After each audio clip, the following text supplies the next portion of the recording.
دوارە وەک مەسیرێک کە باقیەکەی خەریکەچی متعاسفانە و ئیشتباز فڕێ وەکەل شتێکە جەم خەریکەچی ئیشتباز ئەوەڵین بار چاومەکە پێ بێک ئەمە بانگێک ئینگلیسیە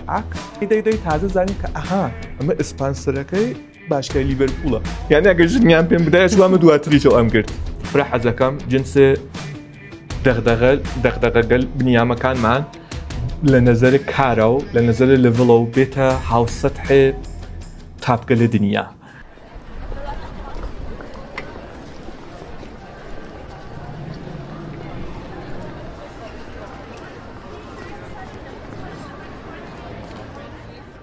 کاک شەباب ئێمە فرەتە جەنابوو بە ئاموزشە ڕایگان ناسین ئیسە لە زەمینە بەنامەنویسی و تەکنۆلۆژی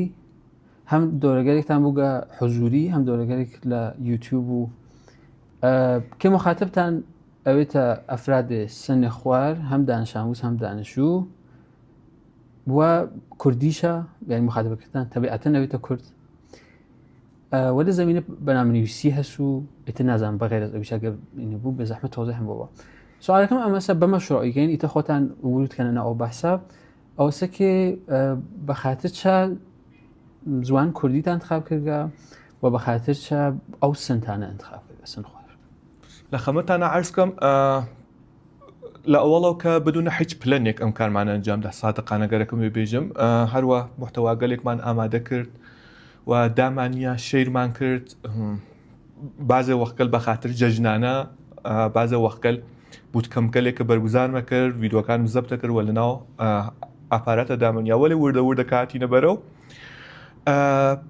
لەناو یوتیوبە سرچمە کرد بە هەر زوانەکەیەوە فکرکەن ئێمە محتەوای ئاموزشە بەرنامەنویسیمان بوو هەر زوانێکە فکرکەن لە کوردیە تەنها یەک دانە ئاموزشە جاوای مقدماتی بوو یا جاوای SE بوو و ئەمە بە نەزەرم ئتفاقی فرخراوە کە ئێمە بەم جەمعیەتەوە بەم گشتە نیروی متەخەسسە کە لە تواو دنیا هەسمان شتێک ئاوامانە نییە و ئەمە بە نەزەر من شتێک فرەخراو بوو و لە دوایەوە شڕۆعم کرد و شڕۆعم کرد کەم دانە ڤیدۆدانیان لە بیسە تا محتویات ئەدڤانس یا پیشرەفتە بعد لە دوایەوە خۆب ئێمە ڕەنجێکمان پوششداکە بۆ بازارکار بوو خۆب ئیسە بۆ مناڵگەل چە بکەین خۆب ئێمە چالشێکە هەسمان مەخسوسەن لەناو کوردگەل ئێرانە ئەوەسەکە مناڵەکانمان ئەشتە دانشگا چەند ساڵ لە دانشگا لە دوایەوە تێنە دەرەوە تازە شڕۆعەکەن بە فێربوونە تەخەسوس خۆب ئەگەر ئێمە گەرەکمان بێ ئەم ئتفاقە بخەینە دواترەوە کەسێک زووتر بێتە شوێن تەخەسوس چە بکەین شڕۆمان کرد سرچکردن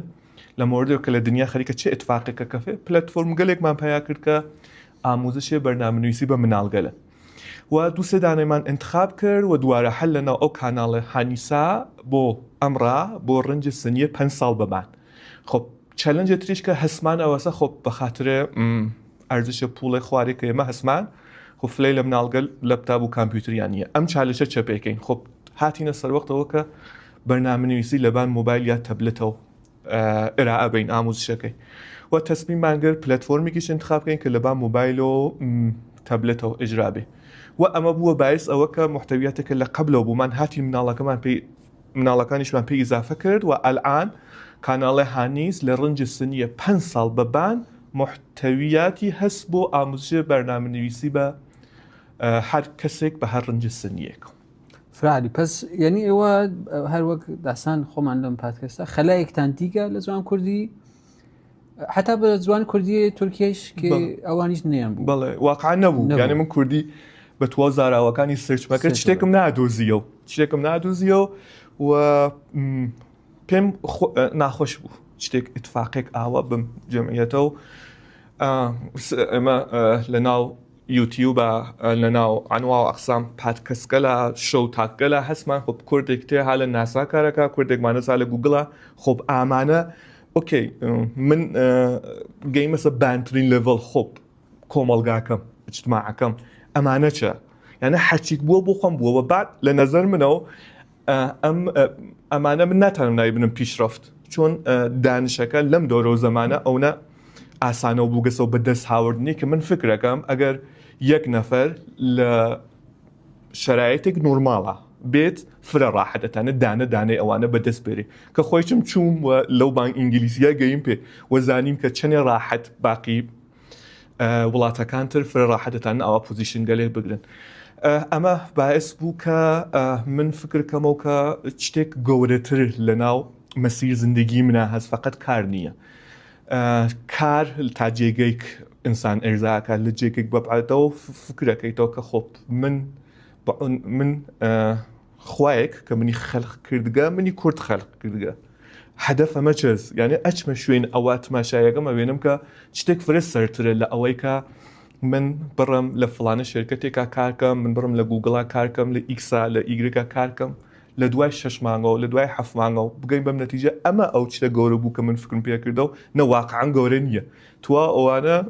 فکر نەکەم ساڵ بێرێتەوە گشتی ئێرزاوێ ئینسان شتگەلێتر هەست کە ئینسان هیچ وەخت لێ ئێرزا ناوێت ئەمە باعث بووگە کە من هەمیشە لە کنار پیشرەفتە شخصیە ئەمانیشە لە زەهن ماوێت. فرەرزشمەندە تەفەکوورەکەتان سوارێک بووم پێشتێت کاک شەباب ئەوەی کە فەرموتان بۆ 5 ساڵ کەمێک من خۆم هەمچنان گێجم بۆ ئەم داستانە خۆب ساڵ هەز ئاشناییم هەست بەم مۆزوعەکە بەرنامەنویسی بۆ مناڵیشمان هەست ئێوە بەمان کەسێکی تەجروبەی واقعیتان هەست و ئاموزش ئەندەما ئیتا ئاخرین لەڤڵیە ئاموزش تا ئاخرین لەڤڵ ئەم داستانەسە فیدبەکی کە بووکتانە تەعسیرێکی داینیاگە چۆن بووگە و واقعان ینی ئەشێ ئەو کارە بکەن بە نەزەرێت کەسێک لە 5 ساڵە داکو باوکەکانی ئەشێ ئەگەر قەرارە مەسیرێکیان بێتە تەکنۆلۆژی بەمانە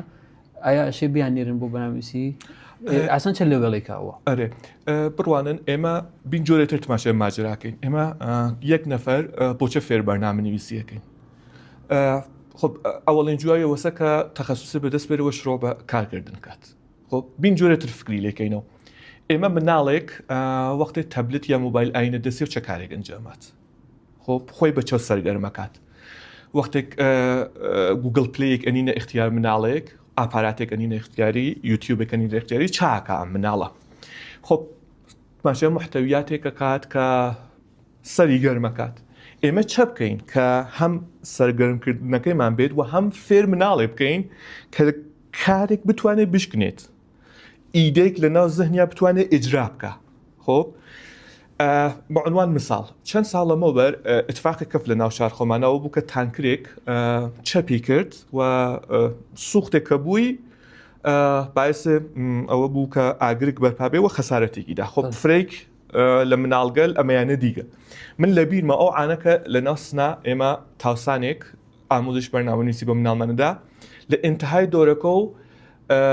مسابقێکمان دانیا وتمان خۆ ئەیسە کە فێر بووگن بێن هەر ئیدەی کە هەستان پیادەکەن بەم ئەبزارگەلە دیمان کە مناڵەکان ئەو شتەکە لە ناو زەهنیانە بۆ ئەو ئتفاقیانە هاتن کردیان ئەنیمەیشن بۆ ئێمە و دیمان کە مناڵەکە خەریکە شتگەلێکە شاید حتا نەتوانێت بە زوانیش بێژێت حتا نەتانێت بەیانیکە هات بە ئەبزارێک ئەحساسات خۆی بەیان کرد و ئەم ئەم بەیانکردنە ئەحساساتە بە کۆمەکە ئەبزار ئەگەر ئێمە تانیمانوێت تەسهیلیکەین چه شتێک خاستر لەمە خاصیانە ئێمە ئەمانتانی چه کارێکین کە مناڵێک ڕیەکشنێکی بێت مناڵێک 9 ساڵە بە ئاوا ئتفاقێک و هەروەها گەورەتر ئێوە گەرەکتانە مناڵێک فەرزەن مناڵێک 10 ساڵە 12 ساڵە فێر سینوس و کۆسینوسیکەن چۆن فێریەکەن یعنی مەسیرەکە ئێمە خۆمان چووگین یەک دانە مناڵ چۆن فێر سینوس و کۆسینوسەکەن باوەڕکەن تا دانشگاهش فێر ناوێت وەلی هاتین ئەنیمێشنێکمان دروست کرد زەوین فوتباڵێکمان دروست کرد خۆ هاتین کۆرنەر ئەو قسمەتەکە نیمدایرەیە کەس کۆرنەر ئەمە بە فۆرمولە سینوس و کوسینوس تۆتانی کێربێک پێشی و ئەو وەختە قەشەنگیەکە بۆ مناڵەکان سینوس و کوسینوس چه قابلیەتی گەلێک ئەمەڵام برتانە ناو زندگی واقعی لە زندگی تئۆری گەلێک کە ئێمە لە ریاضیاتە خوێنین لە فیزیکای خوێنین لە شیمیای خوێنین ئەمە چە بکەین کە مناڵە حاڵی بێت خۆ و فرێک اتفاقتر فقط لزومەن بەرنامەنویسنی ئەو پلەتفۆرم گەلە کە بۆ مناڵگەل هەست فێر ئەنیمێشن سازیانەکە فێر دروستکردنە گەیمیانەکە من ئەو محتەویاتە کە مناڵەکان دروستیان کردگەن لە ناو ئاپاراتە دامنیاگە کە مسابقەکەمان بەرگوزار کرد ئێوە توانن شەیریکەن لە تەک مخاتبەکانتانە کە مناڵێک 10 ساڵە بە ئەو ئەبزارە خەریکە چه شتێک دروستەکات خۆ ئەگەر ئێوە ئەم مەهارەتیە پێنان لێزای ئەچێ چه کارێک ئەنجامات خەریک مەشغول بە چ شتێکەوێ بە نەزەرم ئەبزارێکە بۆ ئەوەکە یەک مناڵەکە سەرگەرمکردنەکەی هەدەفدار بێت بەرەو سەمتێک بێت بەرەو سەمتێکە فرێتر دانیشتگەل بەدەست بێرێ و بە جەزابیەتێکم ئەبزارگە لە هەسیان تۆ هدایەتیانەکەیتە ئەو سەمتە بە نەزەر من ئەمە ئەوەڵین هەنگاوێکە بۆ کەسێک کە تۆ گەرەکۆ بێ مەسائل و چالشگەلی لە تەرێقە ئەبزارگەلە جەزابە و فێریانکەی و هەروەها لە کنایە فێر بوچکردنەوە شکاندنی مەسائل بە جزئیاتی بوچکترە هەنگاو بە هەنگاو قام هەڵگردنە ئەمە دەستاوەرگەلێکە کە تۆ ئەتوانی بە عنوانێ یەک دانە فێرکار بە کۆمەکی بەرنامەنویسی بینتە اختیار مناڵێک پەزیانێ بزان من دروست متوەجه بووگەم ئەوە بوو کێ لە کاربردگەلی ڕۆژگمەڕێی زیندگییان ئەم مناڵگەلە ئێوە خەلاقیەتێکتان بەخەشداگە ئەو بەنامەنویسیە و ئەنیمێشنە ئەو تەکنۆلۆژیە جۆری تەڕاحیتان کردگە ئەو فەرایندی یادگیریە کەوان مەلموس وەک مۆزوعێکە وتت بۆ مەسەن شارستنە اتفاقە بکە یا بۆ مەسەلەی فوتباڵ کە هەیەجانێکی هەست بۆیان لەناو ئەوانە استفادەتان کردگە کاربردی بووگە و فێر بووگن کە دەقیقەن چۆن ئەوە پیادەکەن بەم سیستمە بۆ مناڵەکان کارەکات ئاواسەکە ئەشێ دقیقا ناو زندگی ڕوزمەڕەیانە بێت وەچە خاسترە دروست متوەجه بگوم وەچە خاسترەکە ئەمە بێت تا ئەوەی کە مناڵێک 5 ساڵی جازە پێ بێت ناو فەزای ئینستاگرامە ئیسە بەم شایەتەوە و بدونە هیچ گونە مەحدودێک فراری متوەجه بگوم وە کار ئەرزشمەندێکە فراش مدام نمونەتان زۆر بێت لەم زەمینە خۆب کەمێک لەم بەحسێ ئاموزش سنی خوارە بڕینە دەرەوە ئیشارەتان کرد بە بانکێک بریتانیایی کە کارتان کردگە ئەگەر دروست بێژم ئێستا ناو بانکێک خۆتان بێژن خاسترە خلاصە بریتیش بانکێکە ئەزانم کە لە دانیشتوانی سمینارێکتان بوو بۆ ئەم مۆزوعە ئەم داستانمانە بەتۆی خلاصە بۆ بێژن چه اتفاقێکە چۆن بوو مالێزیەمانە فکرەکەم داستان جەزابێک بێ وەلی لە خەلاریە ئەگە بتانن جواب ئەم سوالگەریشمە بنەوە کە ئەسان خۆتان چۆن گەیاند ئەم لەڤەڵی بەنامەنویسیە یا ئەم لەڤەڵی سەوادە کاریە ئاوا بژین کە تانێکتانە پەزیرشی بانکێک بریتانیایی بگرن لە سنا ئەم پرۆسە چۆن بووگە ئەزانی خۆ فرە کەسەچێ ئێوە بەنامەنویسیتان خوێنگە نەرمەفزاتان خوێنگاییتە لە دانشگا فرە کەسەچێ بەنامەنویسیە خوێنێت وەلی خۆ بەم جایگا ناگێت چه اتفاقێکی کەفی بۆ یەک نەفەر ئایا پشتکارە ئایا شانسە ئایا ئێستا حەزەکەم لە قالبە ئەو داستانە ئەمانە بۆ تۆزێ بێت بەسەرچاو تقریبا من لە دوای شاید 10 ساڵ کارکردن لە زمینەی بەرنامەنویسیە خۆب دەرفەتێک پێش هات فرسەتێک پێش هات کە لە مساحبەیەکە فرە بێمەیلانە چوو و گردی خۆب ئیسا هەڵگەڕمەوە بۆ سوالە پایەیەکە خۆب قبل لەزەوەکە شتێک بگەی بە ئەو مرحلە لە قبلی و چێ اتفاقێکە کە شتێکە گومەوێت معمولاً یعنی فقط ئێمە ئینتەهاکە ئەوینین دەستاوەردەکەوین و قبلی معمولاً ئیگنۆرەوێ من دقیقاً هەفتەیەک 10 ڕۆژ دوایەوە کە تەحسیڵاتە ئاکادمیم تواو کرد هەڵسیام چوو بۆ تاران و شروعام کرد بە چەرخشێک لە ناو فیلگەلە کاریە جۆرواجۆرە لە ئەملاکیە و بیگرە تا پشتیبانە SQL سرڤەر داتنێت کارکردن PHP کارکردن و هەر کامێکیان هەفتەی 10 ڕۆژی ناوەردە و فۆرن هاتمە دەرەوە چۆن مەسەن لە تەک ئەلایقم نانێت ئەتانی جۆین بیتە گشتیان چووی واردیان بوو مزانم ئەسان چێت اتفاقێکە وەلە لە دوای 10 ڕۆژە دی مەسەن ڕۆحیات من ناخوێنێت و ئەمە فکرەکەم دانێت لە چیتگەلێکە کە ئەشێ گشتمان دایک و باوکەکانمان انتقاڵی بن بە مناڵەکانیان کە ئەشێ چەند بوعدی بین لە چەند زمینە کارکەین هەمیشە ئەلایقی من نییە لەو زمینەوە دەرسە خوێنی وەکی ممکنە کە یەک نەفەر ئەلایقی لە زمینەگە لە ترابێ من لە دوای ئەوەی کە چوومتانە لە دوای 8 مانگە و تانیم بچمە فیلدێکە ئەلاقەم بێ و بەعنوان کاراموس چوون و فرێش اتفاقی بوو یانە داین لە جەزابترین اتفاقگە لە زندگی منە ئەو پیاکردنە ئەو شغلە بوو کە فرێک ڕۆزنامە بوو ئەو وەختە کاریابی ئەو وەختە ئاوا بوو کە لە ناو ڕۆزنامە دایانەنیا ئێمە فرێک ڕۆزنامەی باتڵمان جەمەوە کردووە و هەروە چوون ڕۆزنامە قەدیمیەکانم هاوار بازم کرد دانێ ئاگەین پیاگر زەنگمدا بۆیان وتیان فلانە ڕۆژ بێت چوون و وتیان پێ بەعنوان کاراموس شروع بکات قسەی ساڵ 91 بعد هیچ چوم لە تەک ئاگەکە قسەم کرد و شروع بەکارمان کرد 2 مانگ لە دوایەوە ئەوڵین پۆزیشنە کاری بەم حقوقی مانگی 400,000 من فکرکەم حقوق 400,000 تومن شروعمان کرد وردە تالامان کردەوە بووە 8 ساڵ 9 ساڵ فیلگەلە کاریە جۆر وا جۆر مۆبایل دڤلۆپەر بەکەند دڤلۆپەر iOS دڤلۆپەر و لە جێگەیەکەوە بەبعد لە ساڵی هەشتمەوە تەسبیمم کرد کە چون باخێکە خەریکە ئەپلایەکە بۆ کشووە خارج بنیچم کارە ئەنجام بم یعنی شتێک نەوکە دانیشم فکری لێکەمەوە کە من لێ ناموە فەقم و چەوچەو نەوتیم باخەکەی خەریکە چ منیش کارە ئەنجام ئەو مەوجە منیش بچم لە تەگیا 2 ساڵ شروعم کرد خۆ دوارە وەک مەسیرێک کە باخەکەی خەریکە چی متعاسفانە و ئیشتباز فرێ وەکل شتێکە جەم خەریکە چی ئیشتباز منیش معلمە خصوصیە زەبانم کرد 10 جەلسە لە تەکیا و 10 جەلسەکەم تواوگە لە دوایەوە شروعم کردە ئەپلایکردن ئەوڵینانەکە مصاحبەی ئەرمەنستان بوو شرکتێک ئەمریکایی پرانتزی باسکەم ئەوەی کە فەرموو 10 جەلسە زەبان چوون خۆ بیسیکت قەتعاً بوو بیسە قبلیەکەت لە زمینە زوانێ تەخەسوسیە فیلدە بەرنامەنویسی من لە حەدی ریدینگە هیچ مشكلة أتخندو ولي مكالمات ضعيفة مكالمة ضعيفة والله مكالمة ضعيفة وبعد من فكر ما كنت ضعيفة يعني بعض وقتليش إما فري وقت محدودين بأفكار من دنيا واقعي تشتكترا أفكاري ما تشتكترا بخاطر أو ذهنيته شو كلاس ذهنيته كمن لخوامبو وبعض ما دعني لتشتغلك كمن عايزة كفكرية فيها كمان هميشة فري وقت زنداني باورقل معنين للدنيا يدرو فري راحت نسبة بوجتك ما درسيا كين خب أولي مصاحبة أرمنستان شروع بو دومين مصاحبة ألمان بو دومين مصاحبة قردي يعني للدومين مصاحبة من أفرم قرد ولا أفر عددك أو نخوار بوكا هيك كلن إيجنورم كر للدومو تا دوانزة وسيانزة شو نزيك تقريبا دوانزة سيانزة دانا مصاحبة شو مصاحبة أمريكان بو مصاحبة أوروبان بو مصاحبة رايكا ساعات شوارونيم هالسيام نتك جابونا مصاحبة ما شوارونيم صبح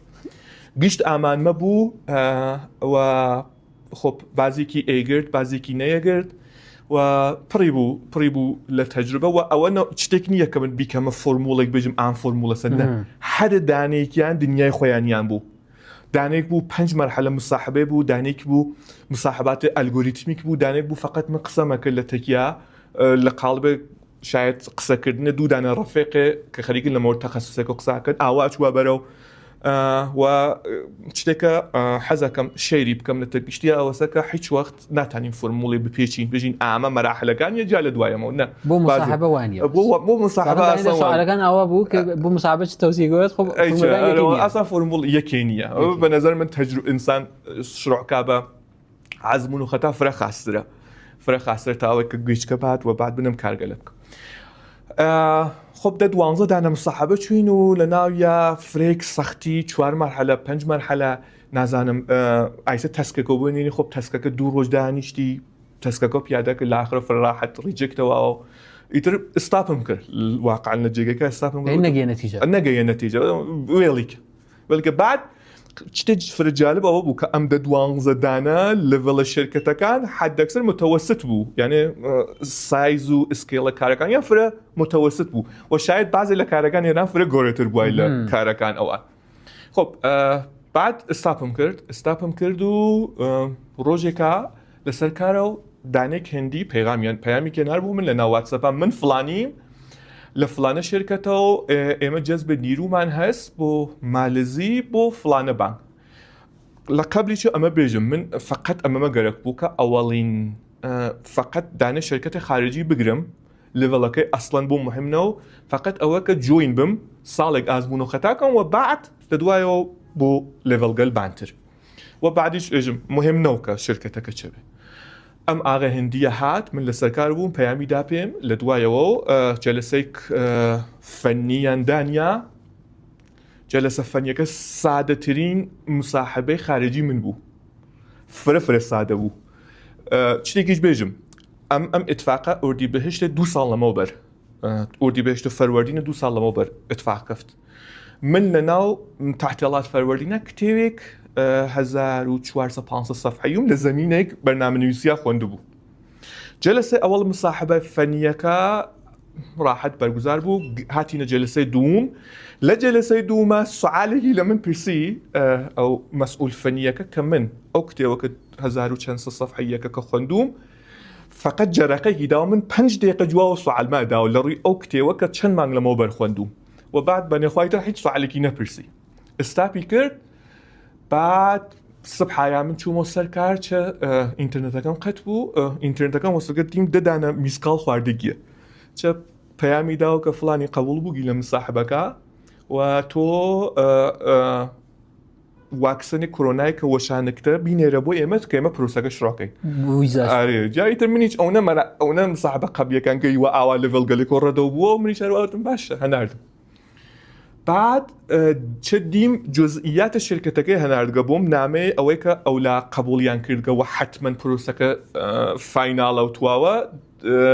هەناریان چ من ئەوەڵین بار چاومەکە فێ پێ کەمە بانکێک ئینگلیسیە ئاک مخۆ نەمەزانی ئەمە بانکێک ئینگلیسیە بعد بانکی ئینگلیسی ئستاندارد چارترد بعد خوایە ئەم ناوە فرە ئاشناس بۆ من ئەمە من لەکوێنەوە ئەمەمە دیگە بعد ناو بانگەکەم هەرچی سرچە کرد چە لیباس لیڤەرپول تێرێ ئەمە یانە چ ئەمە چ دەی تازە زانین کە ئەها ئەمە ئسپانسەرەکەی باشکای لیڤەرپولە بعد من باوەڕم ناکرد کە هێشتا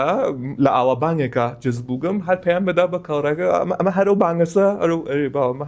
هەرو بانگەسە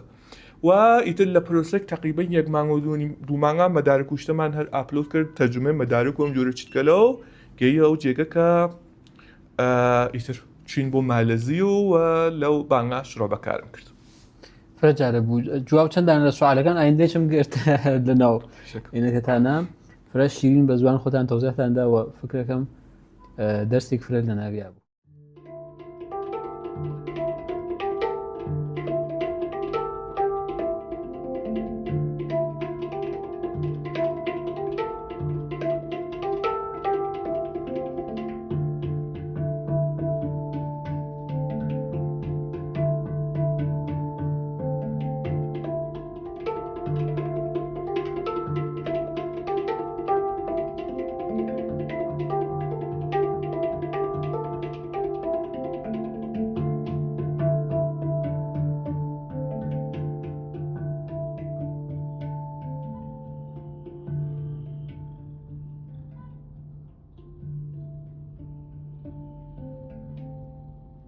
خب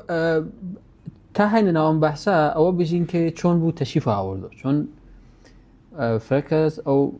بەحسی مهاجرەتە پۆلێک و سەکوویەکە بۆ ئەوەیکی بچێت بە قۆڵ خۆتان لە وەڵەوەی شارەتان کرد شەرایەتی اقتصادی و مداسانێت لێرە کەمێک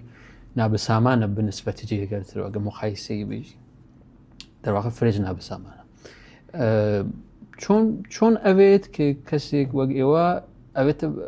لەم شەرایەتە استخدام بانکێک ئینگلیستانی ئەبێت ئیتر مخاتبەکان شاید بزان شاید نەزان کە بانکە جەهانیەکان ئاواسەیەکی شعبیان لە کۆلێک شوێرەکانە هەز ئەکسەرن ئەمە نییە مەسەڵەن بانکێک ئینگلیستانی فقط لە ئینگلیستان نابێت لە کۆلێک شوێرەکانە هەست ئێستا ئێوە مەسەڵەن بانکێک ئاڵمانی تەنگەکە لە دووبەیش پیاوێت لە تورکیەش پیاوێت ئێوە جەزب ئەو بانکاون ممکن بوو لێرە کە دەرواقع من احتمال فرەم ئەگەر لەناو ئەو بانکە بمێنایەوە مەراحلی گەورەتر و بعدن بچم بە خۆد ئینگلیستان و حتا گەرێکتان بێ موقعیت گەل و ئەمریکا و دەرواقع من ئەمانە ئەوینم بە ئەم دیدە و بە ئەم نگەرەشە سوالم ئەمە سەر لێت کە چۆن ئەوێت ئەو شرایطە جێ تەریتیتەوە چون تەرەفێکی خۆ مالزی چوو بۆ مالزی خۆ شاید خۆش نەوەگە ئەمەسەر وەریوانە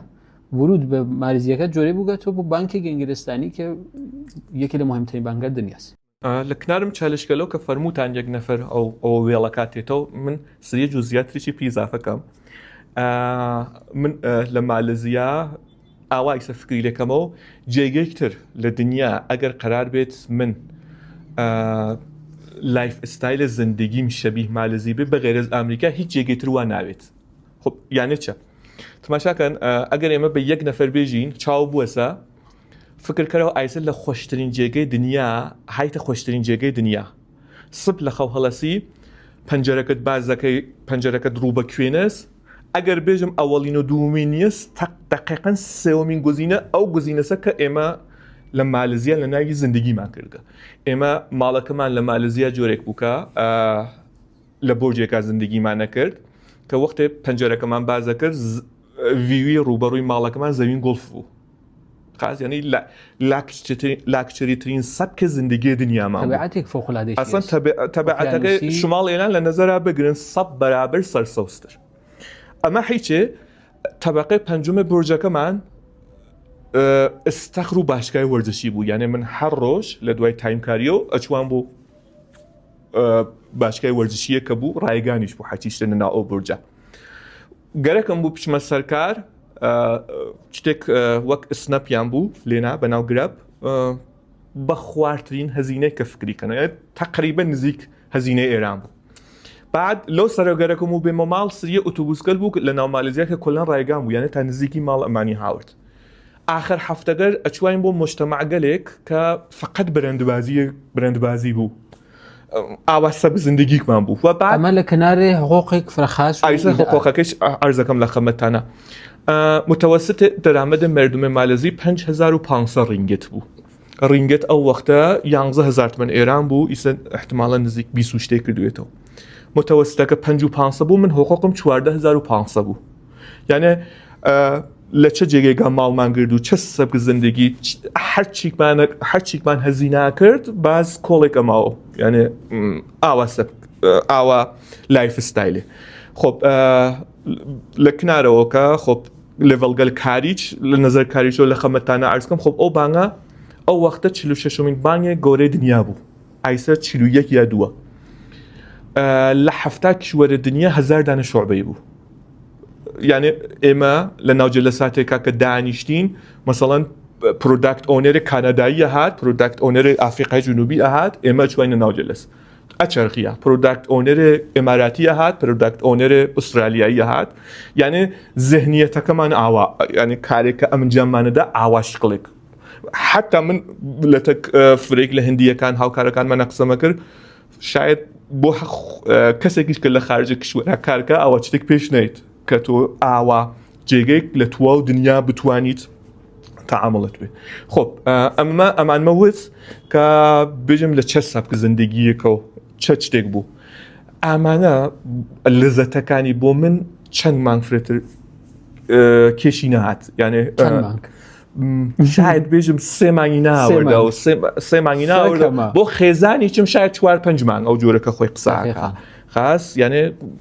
شتێک بوو کە ئەرزاوە. ولی خۆب دلیلە ئەسلەیەکە باعث بوو فکرکەین بە هاتنەوەی بۆخشن قبل لەزەوە کە بێژم لە نەزەر کاریەوە من لە دوای ئەوەی کە چوون بۆ مالێزی لۆکیشنەکەم کردە مالێزی و محیط کارەکەم دانیا 1 هەفتە دوای ئەوە گەورەترین بانک دنیا JP مۆرگان ئامریکاییەکە ئافری هەنار بۆ من کە بێ پرۆسەی مساحبەکە شڕۆ بکەین بە ئاوا حقوقێک بە چەو بێرە شعب برنچیان بوو لە مالێزیە، JP مۆرگانیش برنچی بوو لە مالێزیە. وەیتر بن خۆب کەسێکە مهاجرەتەکە ئەچێ بە خاتر فرێ مەسائل سریە ترسکەلیەس کە ویزای کاریەکەم چە بەڵاک بێتە سەریان نەیتە سەریان من ئەوم ئیگنۆر کرد کولەن. و یەک دوو بارتر کە لەو ئاخرگەلە و موقعیەتگەلێ سنگاپور پێشە هات. خۆب سنگاپور ئیسە لە نەزەر پیشرفتە و تۆساوشتە بمانێت چەس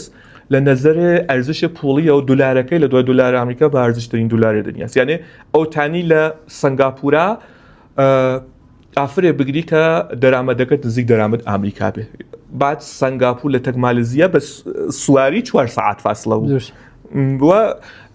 چتگەلێک کە برنجگەلێکە گوگل و توا شرکت گەلێک گەورەی دنیاش لە سنگاپورە گشتیان برنج ئاوا چتگەلێک بوو. خۆب بۆلێ لە لەحزێکە ئێمە گەرەکمان خەریک و مناڵمان ئەوە مناڵەکەمان بەهات ئەوە لە دوای 2 سێمین ڕۆژەوە لە مالێزیە زانیمان کە قەرارە مناڵمان بێت، یعنی چالشێ مهاجرەت خۆی بێسێ ئەم چالشیشیە پێ ئیزافەکە. خۆب لە ئاخرە و بە فرێک سۆک و سەنگینکردن کە لە ئاوا شەرایەتێکە ئێمە لە ئێرا بین یا بچینەوە بۆ ئێران بە سۆک و سەنگینگەلێک کە کردمان تەسمیممان گرت کە بینەوە بۆ ئێران و ئایسەکە هەڵەگەڕمە فکری پێکەبە و پەشیمانیە فعلا ناوێنم کە بێژم بۆچە کارێ وامە کردیانە من تقریبان ئایسە 1 ساڵ و 2-3 مانگەکە هاتگمەسەوە 1 ساڵ پەشیمانۆگی خازە هێشتا ئەرێ وەلی خۆب ئتفاقگەلێک کە ئەکەفێ جنسێ دەغدەغەگەلێک کە هەسمان و دەغدەغەگەلێک هیچ دەغدەغێکمان نەو لێنا واقعاً یعنی هیچ سفر تقریبا. وەلێ نازانم بۆچە من هێشتا نەگەیمەسەوە نەتیجە کە بێژم تەسلیمێک دروستیا ئیشتبام کرد. وەلێ ئەگەر تەسمیمەکەیجم غەڵەت بووی ئەگەر من تانیوێتم یەک بار ئاواکارێ بکەم یا شانس بووگە یا ئەتوانم دووارە ئەو کارێک ئاوا بکەم و ها لە زێنما کە لە ئاەندا نەبەوەی کە بێژم بچم پیشڕەفکە بووچە ئەمانە نییە بۆ من ئەسڵەن وەلە حەزەکەم دنیا بوێنم لە محیتێک کارێکە کە تۆ دانیشتێک بۆ عنوان کوردێک بۆ عنوان ئیسە دینێکۆ هەست دانیشی لە تەک بوداییە دانیشی لە تەک هندووە دانیشیت بیر و باوەڕەکان ئەژنەفیت نازانم لە تەک چینیەکانە کارەکەیت لە تەک بەسەڵ ئینگلیسیەکانە دانیشی لە تەک ئامانە هەڵسە و دانیشتەکەی ئەحساسەکەم کە ڕێزەی گەورەتر فکرەکەیتەوە ڕێزە ئیتر لەو دووە شتێک بچک ناوینی هەی فڵانە نجات خاسن فڵانە چت خاسە فڵانە چت خراوە ڕێزە دنیا گەورەترە بینیت فرادی ئەلبەتە ئیشارە کەمترتان کرد بۆ دەلایل لە بەرگەشتەکەی دەریت ئەسلیتان وتم چون مناڵەوە بەڵێ خب من سوالێکم بوو قەرا و بعدم بپرسم سەر لێرە ئەیپرسم هەر لە ئیدامیان بەحساوێتەوەی کە ازدواج و ئەم بەحسە مناڵبوونە لە ئەم مەسیرتانە چه تەئسیرێکی هەست تەئسیرێکی دانیاوە دەواخە بەحسە ڕەوابط ئای سەفر بەحس داخێکە جوانەکان و تینێجەرەکان کەمێک سەرگەردانن بینێ سنەتی خانەوادگی و سنەتی کاڵچری و فەرەنگی تەک شتێک کە مدرنیتە و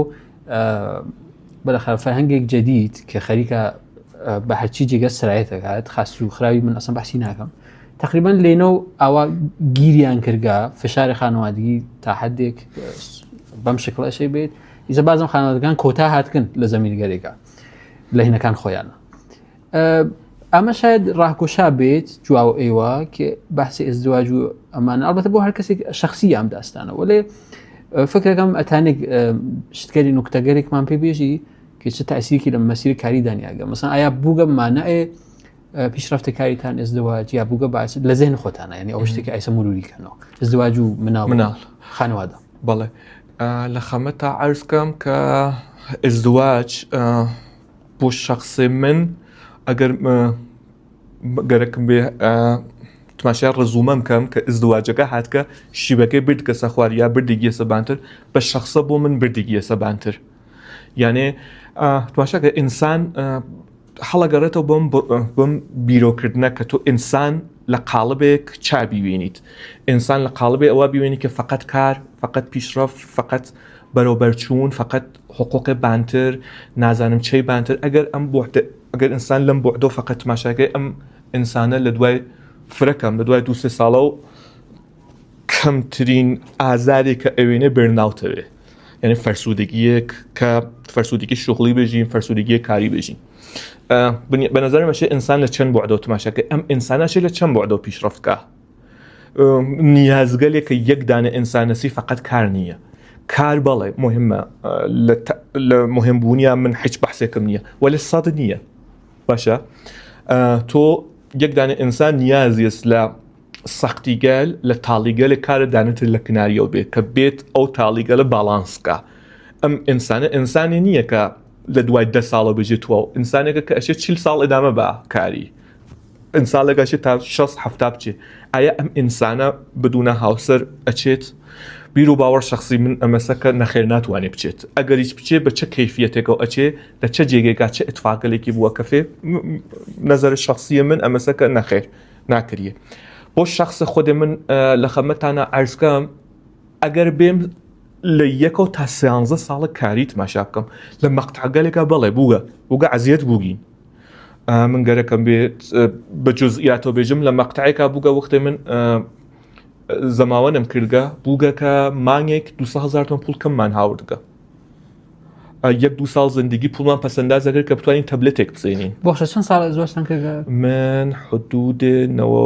لە ساڵ 11 ساڵە تقریبا هەر تەک زمانی کاریتانە دقیقا من وەختێ چوومە داواژینەوە کاراموز بوو لە ئەوەڵین شرکەتمە کاراموز بوو بەڵێ سەختی بوو وەلێ ئایسە بێم 13 ساڵەکە لە نەزەرا بگرم لە تە خێزانەکەما پاوەپا لە تەک منە هاتکەوە فرەجێگەگەل کەم بودگە لە منی سادەخانەگە پێم بژی ئەلبەتە ئەزانم ئەمە جوواوەکە شاید بێتە شەڕۆ لە ماڵەوە وەلی ئەمەی کە بگەڕیتەوە ئەو تایمە دووبارە ازدواجك لەو تایمە یانە ئەگە زات ئەچمە دواتریچەوە حتا یانێ بۆم یانێ ئەگەر ژنیان پێم بدایە چوامە دواتریچەوە ئەم کرد قەتعاً ئزدواج مەکرد ئەرێ فرە چەند ساڵ بۆ وەختە من ئەو ئانە 22 ساڵم بوو 22 ساڵ باز حتا بۆ ئەو وەختیچە خوار بوو پس بۆ ئێوە اتفاقێک مثبتە تاثیر مثبتی دانیاگەر لە کارەکەشتانە بەڵێ قەتعاً لە کارەکە ئەبەت خۆ هیچ کەنانە پیشبینی کار بەخەرا شانس و اتفاقەت مختلف بەڵێ وەلێ فکرەکەن کە دەرکۆل بەرەندی مثبت بەڵێ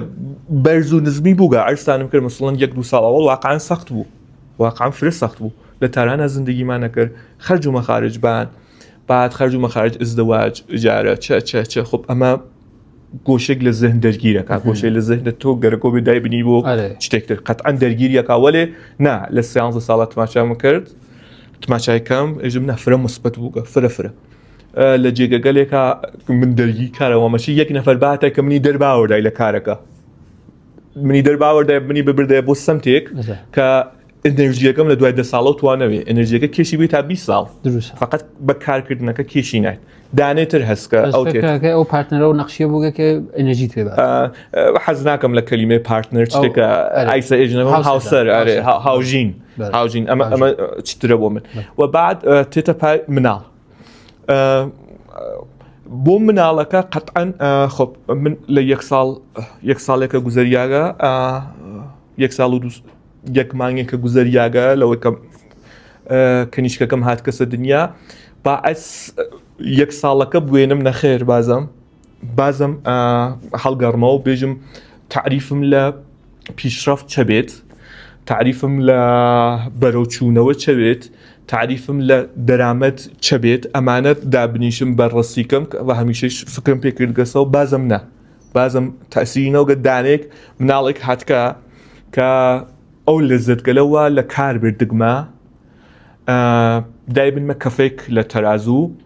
ئەو لە حسەکە مناڵەکەم ئەگرمە باشە و خەفنم ئەوەشە بنمە کەفەی تەرازۆکە ئەم دانەکە فرە سەنگینترە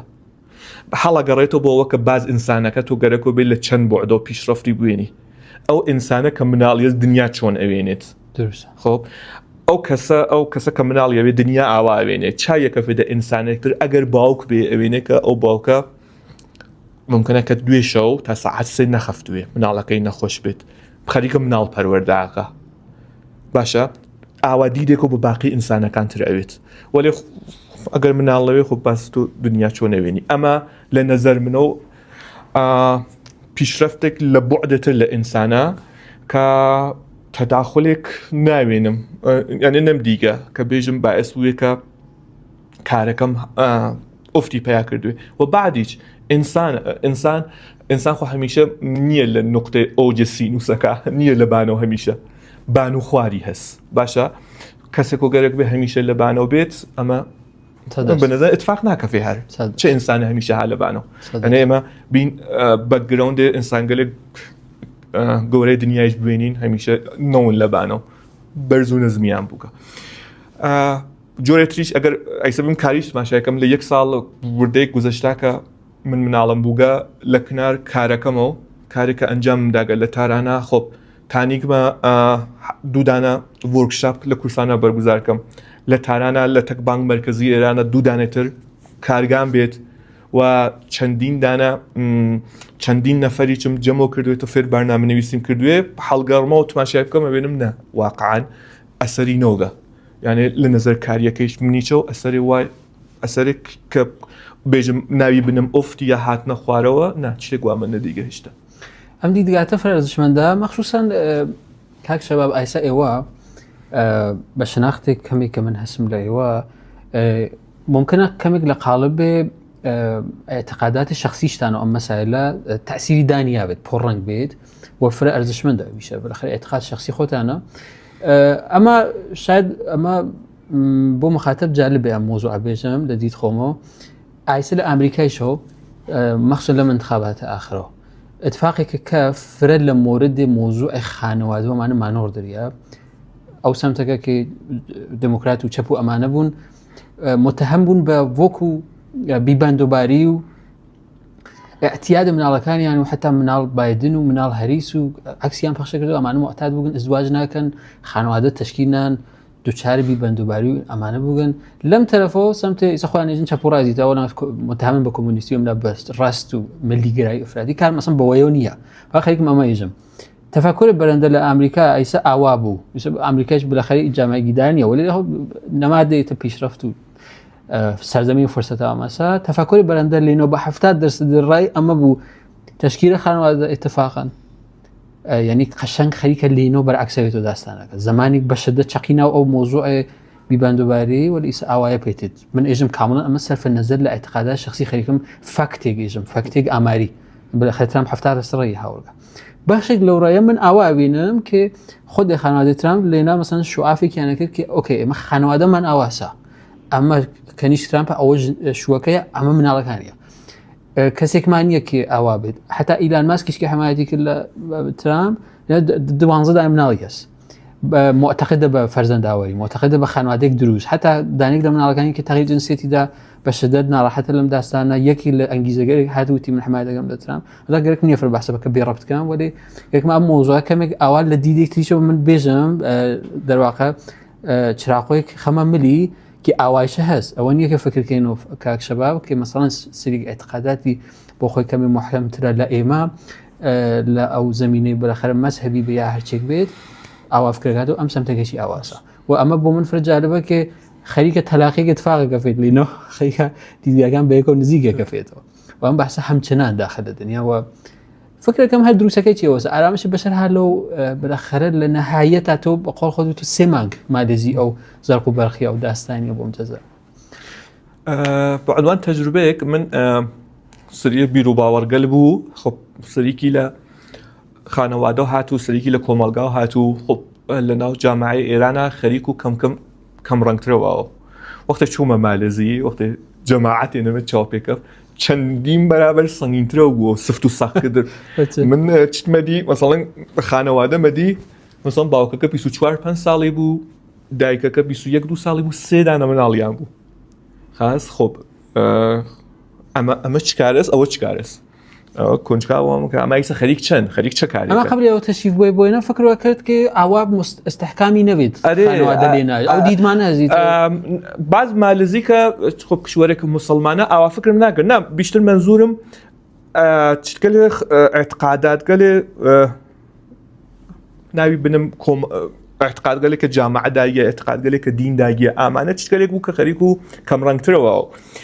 چوم اینه چام با او کومالگا کفت که دینه تانه چپکا من هیچ وقت نمزانی که دینه تانه چه کاری گنجام با دینه تانه فره نظم با تمیزی بیره پاکو خاوینی بیرید جا وقت من لبانی چه کار مکر مثلا بیرو باورگل دینی اتوانه چنگ لبان سیستم بانگی چه اثرگل مثبت دابنه چته که ایما با 20% و 30% سودوشته نه ایران لینا چونه خب وقتی بحث بانکداری بر اساس ایدئولوژیته تنه چه کارگری انجام اما نه چامپیکف دیم نه سبکو برای پیشچون ایما کمیک ماجرای فرق کالتک او پر دنیا جاب مصر بحث اصلی که لینا خانواده من چامکف به دایکه که 21 سالی 3 دانه منالی هست خب قطعا دایکه بیرو باورگل ایما لنا ایران اجی خب ام دایکه احتمالا فداچوگه احتمالا بر پیشرفتی گیریا تابعیه چون اما خانمک مستقل نیه و عالم جور قصه گله چه 2 دقیقه پینا چوا چه ادی دایکه چوا خرید انجام با اپل واچ که خریده که انجام ده خاص بعد هیچ لدوای و چندین برتر احمد خریده چه گویچ که خریده چه گویچ که خاص چه 1 گرم مثلا حالی تو که ما خریده مثلا کتیبک دینی گویچ که بعد ام انسانه چکارس ولا تیم لید فلان چتیش ادیک یعنی او دایگه به 21 ساله و به 3 دانه مناله خریده چی تو گیگه سکینه خاص و بعدش استحکام خانواده که او ام بویان پوششی که بویان خاص امانه دایشی تو ماشه داره نباو اما چی تقوله که بعضی جم ذهنیت ایما ایجی فلانه چت معنی فلانه چت خراوه فلانه چه بیشتر حالا گراتو با بیرو باورگل من بیشتر به نظرم فراری دست خوش بکک شباب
ئیشارەت کرد بە بۆ شەخصەشم کردی باسەکەکەمی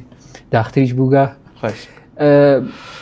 ئیشارەت کرد بە دۆرەگەری وا بەرگوزار و کردگە من اطلاعم هەست کە ئێوە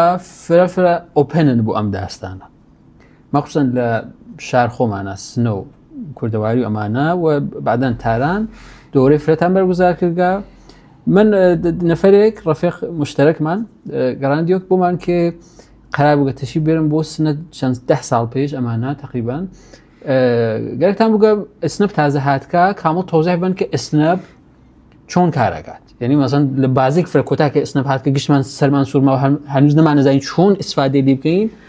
تۆ لە قسمەتێکا بووی کە لە لێڤەلێکا بووی خەریبی تۆزیحدا ئسنەب چۆن دروست بووگە سریع بی ئەم تەکنۆلۆژی منتەقڵەکەی خب ئەمە دەواقع انتقال گەنجێکە ئەوەسەکە ئێمە OpenAI شرکەتێکی و ChatGPT ئەم داستانە 4-5 ساڵ انحساری ئەوە نابوو بەحسێ هوشە مەسنۆیی ئەم AI ئەیجنتەکە هەسیان یهۆ ئیمساڵ مەسەڵ شرکەت چینیە و کاریەکە اتفاقی کە دوای 5 ساڵەوە انحسارش کیە ئێوە دوای چەند هەفتە لە ئسنەپەوەیسە من نازانم دەقینەکانی یهۆتێن انحساری ئەوە ئەشکردن دەرحاڵی تەکنۆلۆژی هات لە پشتیوەی تر ئەوەی چەندیە بەو سادگی ئایزە بۆمان سات لە 2025 کە لۆکیشن ئەمەسە ئەوەسە قەتعاً 10 ساڵ پێش ئەو زمانی بەگوزارکرد شتی شگفتەنگیز بووگە داستانەکەمە بوو ڕەفەکەمان وتی کە ئێوە گەرێکتان بگە ڕایگەن ئەمە لە سنە بەرگوزارکەن ئامۆژگاکە کە قرار بووگە جێگەکەتان پێ بعد داوای پۆڵکردگە خۆت وتکتە کە من پۆڵ ئەویشە یا مەسەڵەن داستانی تر ئەوەسە کە کەسکەرێک ناوشارە دییانە ژمارە فڵانی مانگەرەکە ژمارە شەباب مانگەرەکە پرسیان کردگە لە تۆ ڕەفەکان بیان پێیان وتکتە بە هەر کەسێک لازمیە بیان یعنی ئەم ناو ئینەکانیشتانە ناو دۆرە یوتیوبەکانتانە ناو کاناڵ تەلگرامەکەتانە هەر جێگێک ئەسەرێک لە ئێوە هەست ئەسەرێک لە دەسوود دەڕوازیەک ئەلمی عەجیب و غەریب هەست خۆ چها لە پشتیەوە یعنی ئەم داستانە چۆنە هەم ئەو داستان ئێستەمانە بۆ بێژە مختصر کە چ اتفاقی کەفکردێنە ئەم دەورەگەری ئەگە حەزەکەی مەسەن خۆت بێژی بۆمان لە سنە بووگە لە تانە بووگە لە هەر جێگە بووگە و ئەو ئەنگیزەمە گەرەکە لە دڵیات تۆ بێژی پێمان چه اتفاقی کەفید ئەوە کەسێک ئەو کارەکات سوالێ فرە سەختە بۆ فقط آخر تیکەکەی ئیزافەکەم ئەمەی کە ئێوە لە پاڵ ئەمە و ئەتانتانی دەورەی پەکەیج دروستکەن بە زوانی شیرین کە خۆتان دەستان حقیقەتی ئەوەسە ئێوە زوانتان شیرینە ئەرێ ڕێگاهەیەک لە کاریزما ها ناو قسەتانە ئەمە خۆشتان قەتعا نەزانن نیاز بە تعریف من نییە ئەتانتانی دەورێک پەکەیجێک دروستکەن بە مەبلەغێک فرەبان بە ئسکێڵێک فرە گەورە بیفرۆشن لە حاڵی ئەم کارتان نەکرد گشتی ڕایگانە و من ئایسە بە شەناختێکی ئایسە فرەتیش پێیان کردنەوە ئەم یەک جەلسە متوەجه بووم هەر تەکنۆلۆژیەکی وەک بزانم و من گەرەکەم بێ ڕایگان دووبارە ئەنی اختیار ئەگە دروست درست من ئەو قسمەتە کە چ شتێک باعث سەوێت کە من کارێک ئاوا بکەم دانم بۆ آخر چون قەرەکمە مەواردە کە فەرو تۆزەحام لە وەسەتی چێف ڕێزر فکرکەمەوە کە چ شتێک بێژم لێن تا ئەو دۆرێکە فەرموتان فکرکەم 8 ساڵ لەمەوبەر 7 ساڵ لەمەوبەر بوو دۆرێک بوو بە عنوانە سیستم های مبتنی بەر لۆکیشن شتێک ئاوا بوو و ئەمە من خۆم لە تارانە لە شرکتێکە کە کارمە کرد لەبان ئاوا شتێک و کارمانە کرد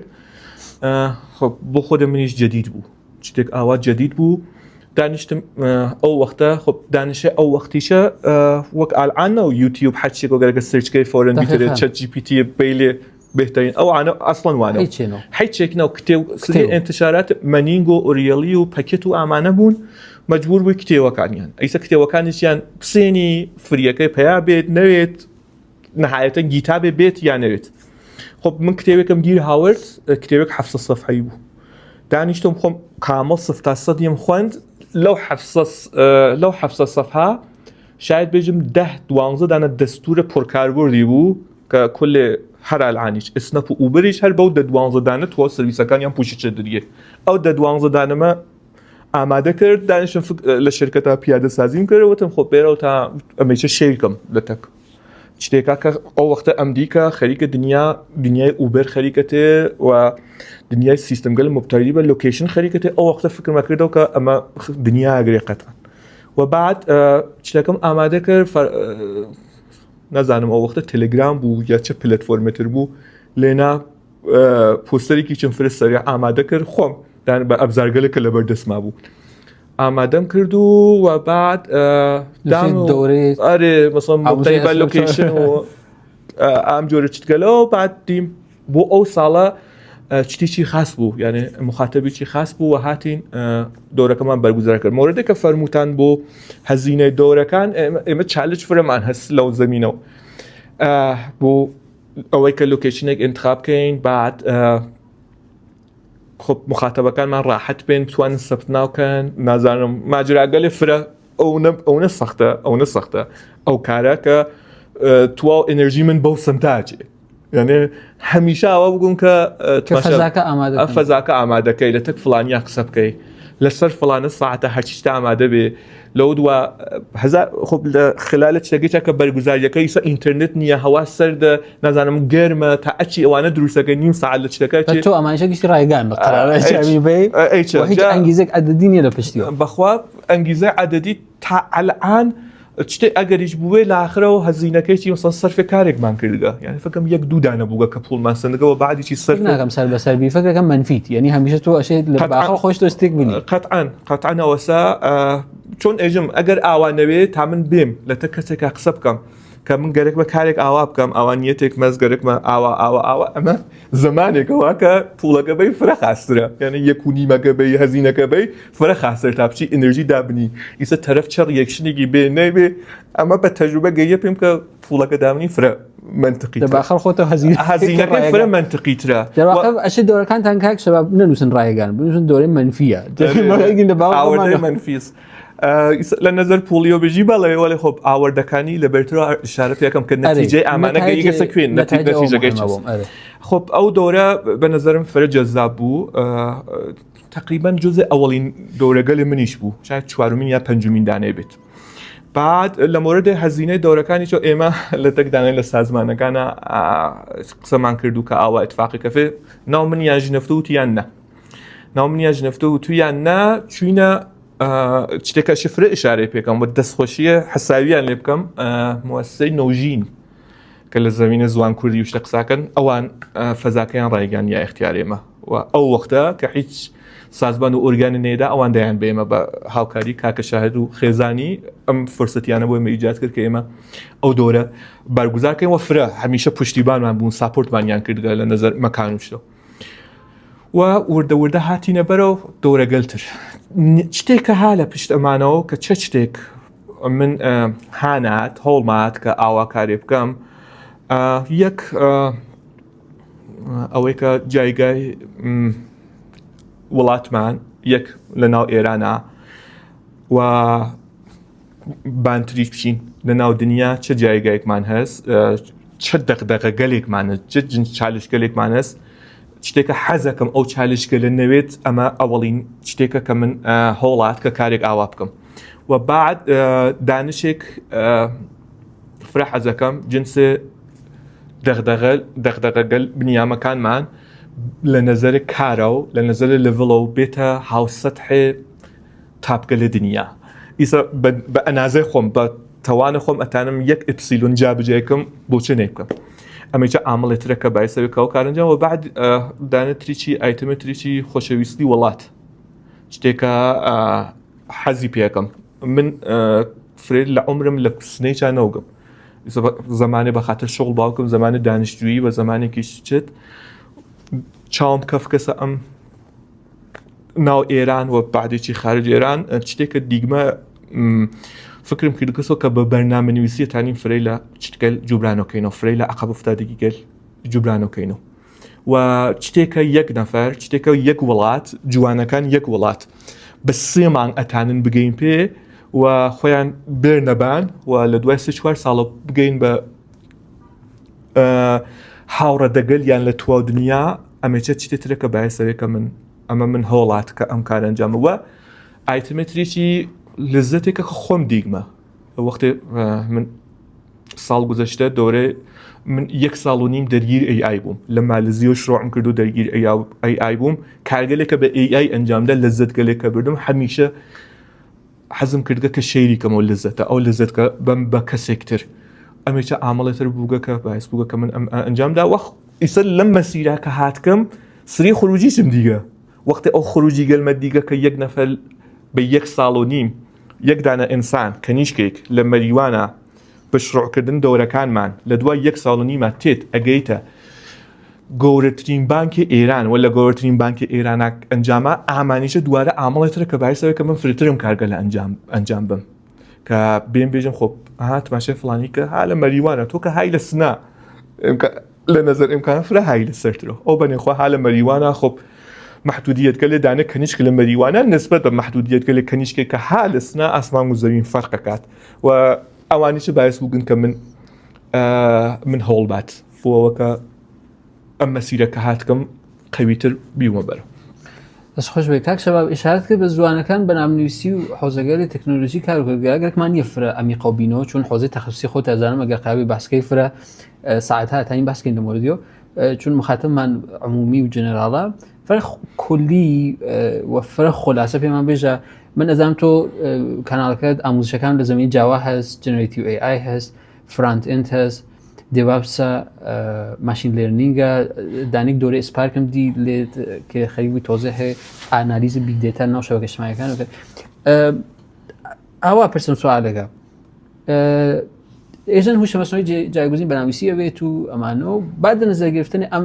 تەفاسیرەکە ئەسڵ نازانم دووسێ ئەغڵێتە من هیچ نەزەرێک بەخێرەوە حوزەیە وەس بعد نەزەرگرفتن ئەوانە و تەجروبەی کە بووکتانەوە حوزەکەی خەریکن دەرس ئان ئایسە یعنی ئاموزش ئان یا کارەکەن پێمان بێژەگە کەسێک گەرەکی بێ مەسیرە بچێت بدون بایاسبوونی ذهنی خۆشتان یعنی ذهنی خۆشتان من نەجێگە کە ئایس خۆتان خەریکن لەو زەمینە کارەکە چه ئینێکەوە هەست چه قسەیەکەوە هەست بۆی بەل لە هەر شتێکە فەرمووتان ئەوەی کە ئەمە شتێکە فەرمووتان سوالێ فرەی لە کەسکەلێکی گەریکانە واردەم فیل دەبن بەڵێ جایگوزین ئینسانەوێت تعریفمان لە جایگوزینی ئینسان چ بێت ئەوەی کە دانێ ماشین تێک کل لە ئینسانەکان لە بینەوەات ئەمە ئەتوانێت تعریفە لە جایگوزینی بێ تعریفتر لە جایگوزینی ئەمەسە ئەگەر کارێک ئەلعان 10 نەفەر ئەنجامیات و هاتنە AI 10 نەفەرەکە ئەوێتە 6 نەفەر ئەمەش تعریفتر لە جایگوزینی ئیتر ئەو ماشینەتە جێ 4 نەفەرگرێ وە لە گشتی حەز ناکە بە نەزەر من تعریفە دوومەکە دروستە کە بەڵێ تێت سریک حەز بکە وەلی سریک ئەمێننەوە ئەمە ینی ئەمکانی هەست کەسێک بڵێ زوانێک فێر بێ یهۆ جز ئەو سریە بێ حەز بەبێت ئاوا جواب ئەگەر لێڤڵی دانشت نسبت بە متەوەسطێ کامیونیتیەکە خواردتر بێت تۆ حەز دەویت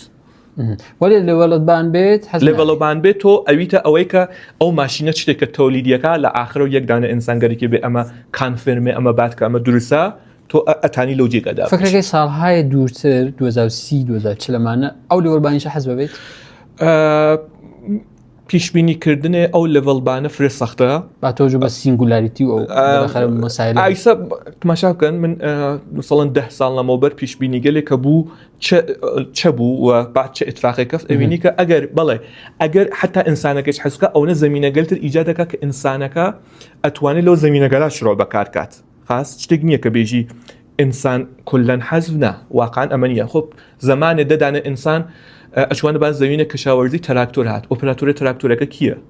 باز ئینسانە ولی چه ئینسانێک تانە بە تراکتۆرەکە کارکات خۆ کاک بۆ شەباخەتەوە کەم خولاسەکەین بە ئەم پیشفەرزۆ کە فەرمووتان بەم شکڵ ئایسە کەسێک گەریکە ورود کات ئایسە کەسێکە گەریکێش ورود کات خۆ قەتعەن تۆ ئەشێ بیس زوان بەرنامەنویسی بزانی یعنی ئەوە نییە کە بێژی خۆب ئەبزار هەست بیسێک زوان بیسە لە دیدەوە چەس ئەو بیسە لە بڕوانن من ئیمڕۆژ لە ساڵ 2025 ممکنە 6 مانگتر ئەمە بگۆڕیێت خاص یانە شتێک نییە کە بێژم نسخەیەکم پێچی تووە ئالان لە حاڵ حازرا کەسێکە گەرەکی بە زوان بەرنامەنویسی شڕۆ بکات بیر و باوەڕ من ئەوەسەکە خۆب تۆ ئەتانی بیتە موبایل دڤلۆپەر ئەتانی بیتە فرانتێن دڤلۆپەر ئەتانی بیتە بەکێن دڤلۆپەر و فیلگەلێترکە حەس UI UX و چەوچ بە نەزەر من ئایسە دەستبنینە دەبان فیلدێک کە یەک پۆزیشنەکەی نسبت بە باقی پۆزیشنەکانتر حیاتیتر بێت کریتیکاڵتر بێت خۆ پۆزیشنێکە لەڤڵگەلێ بەعدیە کاری ئیسە تۆ خۆب قەتعەن جونیۆری میدی سینیۆری ئەویتە تیم لید ئەویتە تێک لید ئەویتە CTO بین تماشای باقی ئینسانگەلێک کە ئەم پۆزیشن گەلیانە گردگە بکەین کە کێگەل چوبنە سەبان ئەگەر لە 10 نەفەرە 7 CTO قەتعەن بەکەن دڤلۆپەر بووگەن لە ڕۆژ ئەوەڵیانە تا الان قەتعاً دوو سێ دانن کە فرانتێن دڤلۆپەر و زەمینە گەلتریان بووگە ئەمە نەتەنها لە ئێرانە لە تواو دنیا واسە نظر من وبعدش نمودار رشد پیشرفت آیتم مهمك بناو حقوق و مزايا خب قطعا مهمه کس نیه که اما بعنوان آیتم بولد نظاره قطعا سال اول و دوم و سوم ناجم پنجم و ششم بعد قطعا بکنده که برو بانتره شد به نظر من انتخاب کسک لحال حاضره بکندک انتخاب کات زوان برنامه نویسی مخصوص به بکند انتخاب کا کره او زوان برنامه نویسی فیر بیت بعد فریم ورک گله که لنا او زوان برنامه نویسیه خریکه لمارکتا خریکه استفاده هاوید خب چندین دانه ممکنه فریم ورک به تاپکانیان انتخاب کات و بعد لکنار امانو ریزه کیچ انرژی و توان دابنه لزمین لو زوان برنامه نویسیه لنا ای آیه که اگر زمان قرار به چند نفر حذف کریه او کسیک به که او دانش ای آیه هست بزانێت کە بە AI چۆن کار دوو سێ نەفەر تریش ئەنجام بێت ئەمە بیر و باوەڕە شخصی منە ئیسا چه زوانگەلێک ئەم قابلیەتیانە هەست کە AI بێ لە حاڵ حازرا جاوا توانێ بێت پایتۆن ئەتانێ بێت و جاوا ئسکریپت و ڕێزێکیش داتنێت ئامانە بە تەرتیب زوانگەلێکن کە تۆ ئەتوانیت لە کنارێت دانشە مورد نیاز بازارکارەکە AI شو لە ناویا بێت زوان پایەکانە دەواقعیتر دقیقاً زوانگەلێکە کە AIش لە ناویانە ئایسە کامیونیتی قویان هەست خود AI چەر بەرسا زمان دروست بوو قەتعاً بدونە دانشی بەرنامەنویسی تۆ ناتانیت ئیجنتی AI یا ئیسا بەحسێ چتکەلیش مهمە ئیجنتم کە عرض کرد لە خەمەتانە الان لە ناو AI MCP مدل کانتکست پروتۆکۆل ئەوە کە تۆ بیت بێژی من فلانیم شماره پاسپۆرتەکەم ئەمەسە شماره مۆبایلەکەم ئەمەسە حسابی بانگی بۆ من باس کە بە تێکست و ئەو تێکستەدا پشت سەحنە بیزینس ڕان بێت و حساب بانگیەکە بۆ باسکە ئیتر ئەمە نەوێ هەڵسی بچیتە ناو سایتە فلان بچیتە فلانە جێگە ئەم کارە ئەنجام بە مەداڵەکەەوە ئاپلۆدکە کودە ملیەکەەوە بە چ بە پرامتێک فرەستادە ئەم کارگەلە ئەنجام بێ بوت ئامانە ئەم دانشگەلە ئەگەر بێت بە نەزەرم یەک دانە هەر کەسێک کە ئەمە شڕۆ بکات و بێتە بەرەو بە نەزەر من بەبڕاحەتیە AI ناتانێت ئەو ئینسانە حەذف بکات بەڵێ قەتعاً AI سریک حەذف بکات ئەسڵ ڕەتخوری نییە ئایسە تیمە ئێمە تیمێک ئەسڵ هەڵگەڕینەوە بۆ یەک ساڵ گوزەشتە کۆمپانی گەلێ تاپە دنیا کە خەریکن تعدیلی نیروەکەن دروستە لە زاهرەوە ئێژن کە ئێمە بەخاترێ چەوچە خەریکی نیرو کەمەکەینەوە ولی واقعا فکرەکەمەوە کە AIەکە بێتەسی نەوگە لە ئەم گشتە تعدیلەکە خەریکە لە گوگڵ و مایکرۆسافت و ئامازون و لە جێگەگەل دنیا خەریکە ئتفاقەکە فێ قەتعاً بێتەسیر نییە ئەرێەوە ئەیجنتەکان خەریکن جێگەی فرێگەگرنەوە مەخصوصن بەخشە پشتیبانی فرە کولەن ئێستا هەر سایتێکی ڕۆیی دەرخواستە پشتیبانی بێت داین ڕۆباجەوە بەڵێ ئەیجنت هەشان فرێکی حەذفکە سادەترین لێڤەڵێژمی ئەرێ وەڵا بەحسێ ساپۆرتەکان کە جایگوزینکردنی لە تەک ئینسانە قەتعاً كلن كارجلك تك بتكا يك تو طرف مقابلك يك نفرة أو نفرة راحت حزبك فرفر راحت حزبيانك فرجالبك ما هربار بحث كمان كمك لتك دورة كانوا خوي خد بخوتي تو ناو AI يعني أو نأيت البرنجو بوجسو أم داستانه وش مصنوعية خليك لا هالشيء إنا ولودك سپاس دەکەم کاک شەباب گەرەکم یە فەرخەستە دەکەم ئیتر تقریبا آخر بەحسەکەمان جەمبەندی کەین وەمانە یەک دوو سوال ماگە دانێکیەوە بوو ئێوە لە 2013 و فعالیت کایتان بە ئەساسی ڕزومەکەتان شروع بووگە کۆمپانیهای مختلف چووگەن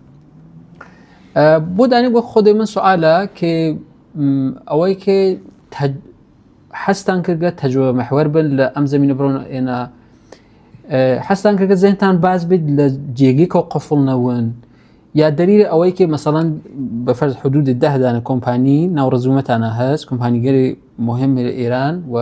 ئەو بانکە خارجیە و جێگەتر چەز ئەو تەنەووع ئەتانی کەمێک لەوەیشە بێژی هەڵەگەڕێتە بۆ زەهنیەتی خۆت بە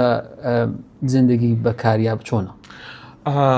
تا دو سێ ساڵ پێش کە گزارشێک لە دنیا هاتە دەرەوە بیر و باوەڕ من قبل زۆ گزارش ئەمە بووکە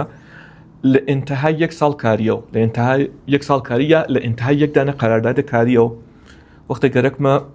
یا گەرەکمە ئەدامە بەم یا گەرەکمە بێمە دەرەوە ئاوا فکری یەکەمەوە من ئامە ئەدامە بەم قەرارە خۆم تکرارەوەکەمەوە یا قرارە کارێک جدید ئەنجام بم ئەمە هەمیشە لە خۆمە پرسم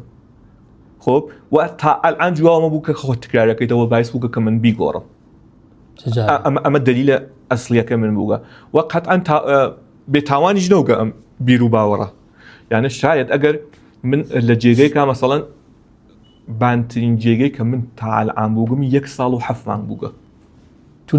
توولانیترین 1 ساڵ و 7 مانگ بووگە و خاص خۆتان تێنە دەرەوە هەمیشە خاص خۆم یعنی ئەستثنای نەوگە هەمیشە بە خاص خۆم بووگە و تاوانیشی خۆ قەتعاً بووگە وەختێ تۆ 3 ساڵ 4 ساڵ لە جێگەی کاربینیتەوە ئەویتە مۆهرەیەکە ممکنەکە لێڤڵگەلێ بانتر نازانم پیشنەهادگەل بانتر و چەوچە ئەمانە بۆ کەسێک کە فرامێنێتەوە لە جێگەکە خۆ ئەچێتە بانتر خۆ من ئەوانمە نەوگە و کەمێکی سۆباتە ماڵی خاتە خەتەر بارها کەفکەسەکە بەس ئەو ریسکەریە هەست وەلی قبوڵیەکەی تۆ قەتعاً هەستی بووگە بارها بووگە کە خۆ حقوق آخر نەدریاگە نازانم تا بووگەیسە تەسویە 6 مانگ گوزەریاگە خۆ لەم بینیچا وەختێ تۆ قەراردادێت تەمدیدە و ناکەیتەوە تا بازە وەکەل تا کارێتتر پەیاکەی ممکنە مانگی توول بکێشێ ممکنێتەوە لە وەسەتا 1 مانگ حقوقۆنەوێ باشە ئامانیە بووگە و بعدیش هەرم مۆردە کە فەرموتان ئەم تەنەوەعە خۆ ئەچی بۆ جێگەیتر ئەم سواتە لێ پرسێ ئیزە من ئێژم گەرەکم نییە خۆم تکرارۆکەمە وەلی خۆ ئایا ئەویش قبوڵەکە کە من ئاوا بیر و باوەڕێک مەس ئەمەشە دایەنتر لە چالشەکانیە و ئەمە باعث بووکە کە من هەمیشە لە حاڵ ئەوەسکرد نابم تا چەند ساڵ من بەکەند و موبایلم بەیەکەوە بردەبەرەوە لە جێگەی بەباردە و موبایلەکەم کولەن یاکرارەوە یانە بەکەند کارمان نەکرد بە سریە ئەبزار کارمان نەکرد بعد تەکنۆلۆژی جدید هات هەرە ڕۆژە کە چاوم پێکەفت وتم کە هەرچی کای سازانم ئێخەمە ناسەف لە شقاڵ لە ئیمڕۆ ئامە هەر ئام حرەکاتیچە بازم خۆی کۆڵێ تاوانیەس خۆب تۆ کەسێک بوویگی کە 5 ساڵ بەرنامەنویسی موبایلەوە کردگە جایگایەک وەز وەختی یەک ڕاگەرەکتە بیت پێژیت خۆب نا لە ئیمڕۆ من موبایل نە فڵانە چێت ئایا یەک ئەتانی هەرە ڕەنجە حقوقیە بگریت ئەو ئەتماتە پێکەن ئەگەر تۆ بە موبایلەکە گەیتە فڵان کۆمپانیە گۆرە ئێران ئایا بە فقط بەکندەکە ئەگەی بۆ فڵانە جێگە ئیسا ئەوە تواو بوو بازم بۆ ساڵ جدید ئیسە بەکندەکەش تواوە بۆ ساڵ جدید ئەگەر اتفاق عجیبواری بنەکەفێ گەرەکمە کولەن فقط متمرکز دەبانە یایەوە کارکەم ولی باز طرف شرکەتە مقابلەکەی من ئەو بیر و باوەڕەکە قبلیەکان بۆ بەکند بە منیان بووگە ئایا هەسیان ئەمانەت بێتاوان نەوگە گەرەکم نییە بێژم کە حەچیشتە گوڵ ولی مەزیەتیشی هەست کاکشەوە ئەوەسەکێ تۆ ئەو باسی تکرارتێتە نییە تۆ دەواقع زندگی کاریت مرتبا در حال پیشرفت و در حال ئاپدیت بوون و ئەتانی بەرەساس ترند بڕیتە بەرەوە ئەرێ مەسەڵەن ئیسا AI بەلاخە ترندیتر چون ترندا تۆ بەرەساس ئەوە تەسبیم و گەرگایشتە AI و کاربردەکانیشی هەڵبەتە عەزیمە نەفەقەت ترند بوون دەستاوەردێکی خۆ قەتعاً بووگە ئەسڵەن فەرزکەین دەستاوەردێکی نەوێ میزانە ڕزایەتێک کە من لە خۆم هەستم ئەسڵەن گشتیان برینە کنار ئەکسە من ڕزایەتم لە خۆم من حاڵم نسبەت بەم کارگەلەکە کردگمە خۆشە من چ شتێک باعثەوێت کە من ئاوا ڕیسکێ بکەم ئەگەر من ئەو چتر لە خۆمان نەوێنم چۆن ڕیسکێ واکەم چۆن خەرج و مەخارجی خۆم و خانەوادە مەخەمە خەتەر خۆ قەتعەنەمە میزانە شتێک کەس لە دەروون منەوە کە ئەژێ ئۆکێ خۆ قەبیەکان و ئەنجام داگە میچێتانی ئەنجام بێ و شتێ تریچ ئەم چێنجگەلە کە ئتفاقەکە فێ ئەم ڕیسکەلە کە ئتفاقەکە فێ ئینسان هانات بۆ ڕیسکەلێ گەورەتر خاص تۆ ئەگەر ڕیسک نەکەی قەتعاً ڕیسکە گەورەش ناکەی ئەمانە خۆقراویەکانی وت خاسیەکانی تابێژم ئامانە خاسیگەلێ بووگە کە من چاوم پێکەفکە خۆشحاڵم لێ کە ئەم کارگەلمەنجامدا وەک شتێکیشم کە پێشارە کرد 2 ساڵ لەمەوبەر گزارشێکم چاو پێکەف لە تعداد ساڵە حوزورە بنیامگەل لە کۆمپانیگەلە گەورەی دنیا مەسەڵەن بانترینی 2 ساڵ و 3-4 مانگ بوو یعنی ئەمە شتێکە کە لە تواو دنیا خەریکە اتفاقەکە فێ نەفقەت لە ناو ئێرانە یانە منی شەبیه بێ ئەوەی کە بزانم شەبیه فرێک لە بنیامگەل دنیا بردگمە سەبەر ئیسا تزە ئەو بنیامگەلە نازانم چ بووگە وەلی خۆ تزە منەوە چتگەل مەکانیزمە ناو زێهنە ئێوەشە اتفاقەکە بکە بەس فرجارە بە قەتانە گەرم کارتانەکەدایە ئەو زێهنە باستانە بۆ ئەو فرسەتهای ئاغوشە باز بۆ فرسەتەکان نەبووایە جێگی وەک JP Morgan ئێمە ناو کریپتۆوە ئیتر بیژین فرەتر سەرکە لە ئاینتەکیە فرە ناوی ئەشنەفی بەڵان یەکێ لە 3 گەورەترین بانکە دنیا JP Morgan ئێوە لێنەوە جاب ئافرەگرن پیشنهادەکەیتان وتێ فکرەکەم هەڵا گەڕێتەوە بۆ ئەم زێهنە بازاک ئیجازە بی بەخۆت